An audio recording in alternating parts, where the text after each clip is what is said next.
I think that what we have to realize is, and actually it's interesting because one of psychiatrists many times don't just make the assumption that they are treating a patient with a depression, and that's what they focus on. And what's surprising, it's actually surprising to me, they sometimes don't even screen for the possibility that their patient may have a substance use disorder. They just assume they don't, and because we have these preconceived notions about how a substance use disorder, a person suffering from a disease of addiction looks like.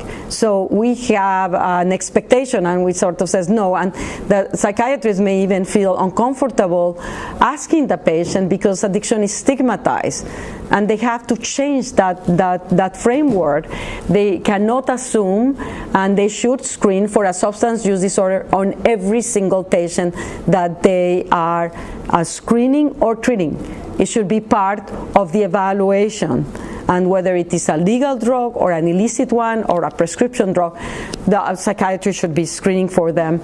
And then basically, if the patient does have a substance use disorder, they should evaluate the severity of that substance use disorder. And if it is an early stage substance use disorder, do an intervention to prevent them from going into a more severe case.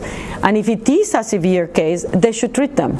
And in the case, for example, for opioid use disorder, psychiatrists should be prepared for prescribing buprenorphine or also for prescribing naltrexone if the patient is, if that is the indication. It should be part of the treatment process as a psychiatrist to be able to get the waiver in order to be able to prescribe buprenorphine, and or to refer to a methadone clinic if that were to be the case, or to prescribe extended release naltrexone.